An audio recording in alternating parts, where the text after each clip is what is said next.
प्रकाशित वाक्य 11 अध्याय।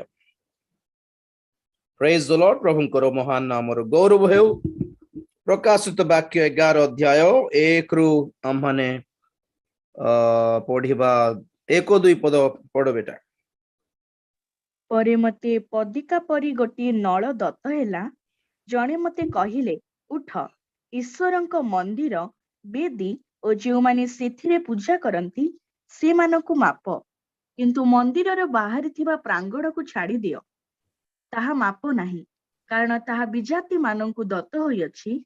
से माने 42 मास पर्यंत पुण्य नगरी को पद तले दलित करिवे। बस हमने जानी पारुछु कि मंडली स्वर्ग को नीत हला परे भंड ख्रीष्ट उपस्थित होई जिहुदी आउ अरबियो मुस्लिम इस्लामियो मानकु दुई जन को मध्य शांति स्थापन करिवो। आ दुही जनकर मध्य अनेक वर्षरु जो ये थिला प्रॉब्लम थिला, युद्ध थिला, जो विषय नहीं कि से माने परस्पर उपरे युद्ध करुथिले आ ताहा अटे जेरूसलेम रो मंदिर। आमने जानो जेरूसलेम परमेश्वरंकर अटे और जेरूसलेम रे सोलोमन गोटे मंदिर स्थापन कले। आ जना पड़ुछि कि सही मंदिर नेबुकदनेजर आसिकी भांगी देइथिला। जेरूसलेम रो परमेश्वरंकर मंदिर भग्न हो जाइथिला। ता पर हमने देखू कि प्रभु जीशु ख्रीष्टंकर समय सही मंदिर हेरोद द्वारा निर्मित मंदिर ताहा मध्य ख्रीष्टाब्द 70 रे भांगी जाइथिला। प्रभु जीशु ख्रीष्ट निजे कहिले कि एही मंदिर रो प्रस्तर उपरे प्रस्तर आउ रहिबो नाही। ओके, तो काहे कि कहले जते बेले प्रभु जीशु ख्रीष्ट गोटे आत्मिक मंदिर पारमार्थिक मंदिर बनाउछते ताहा कोन, ताहा किए मंडली।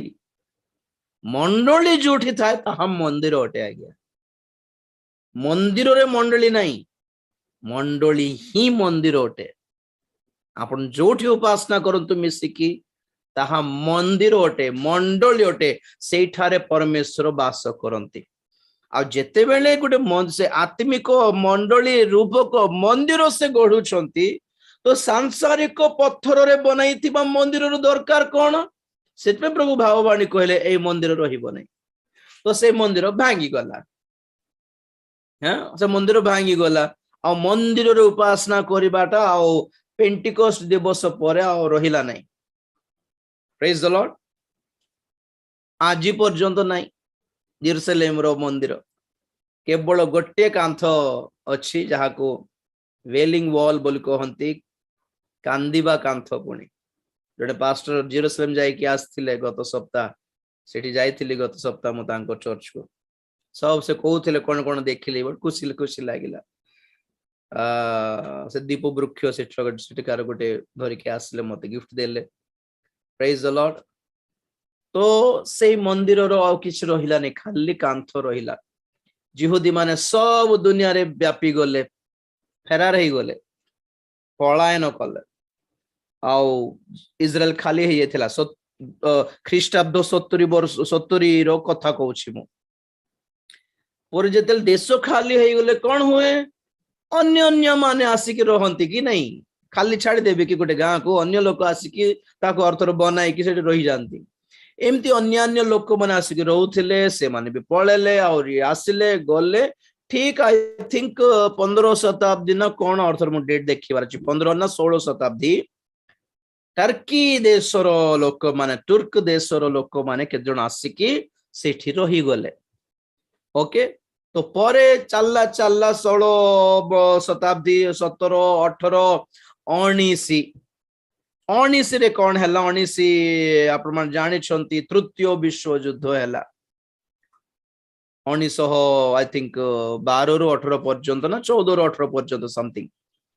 तो ए विश्व युद्ध रे ब्रिटिश सरकार हमें जानि छु कि नहीं सारा पृथ्वी प्रत्येक देश को माड़ी बसुला आमे भी आमर भारत भी ब्रिटिश सरकार हस्तरे थिला आ सब देशर लोक मान लड़ुले कि अरे आज्ञा हमको छाड़ी दियंतु आम देश हमको दियो आमर देश भी फाइट करुले कि नहीं स्वाधीनतार योद्धा माने तो सहीपरी ब्रिटिश सरकार सब देश को अधीन कला और जिते इज्राएल देश पाख को आसला चिन्हला के रे एटा तो आम प्रभुंकर राज्य एटा बाइबल रो इज्राएल तो आम जानु ब्रिटिश वाला समस्ते क्रिश्चियन बोली तो से माने कौन कले नहीं चिंता कले आमे माडिबा नहीं ए देश को एटा प्रभुंकर देश इज्राएल देश जिहुदी मानकर अटे आमे माडी की आक्रमण करबा ना आमे गोटे काम करबा जिहुदी मान तो एठी नाहांती तुर्कीओ माने आसिकी रही जाइछंती एठी आमे जिहुदी मान को वेलकम करबा डाकिबा कोठी कोठी से माने बेचारा पलायन करी भागी पळाई की जो पोछंती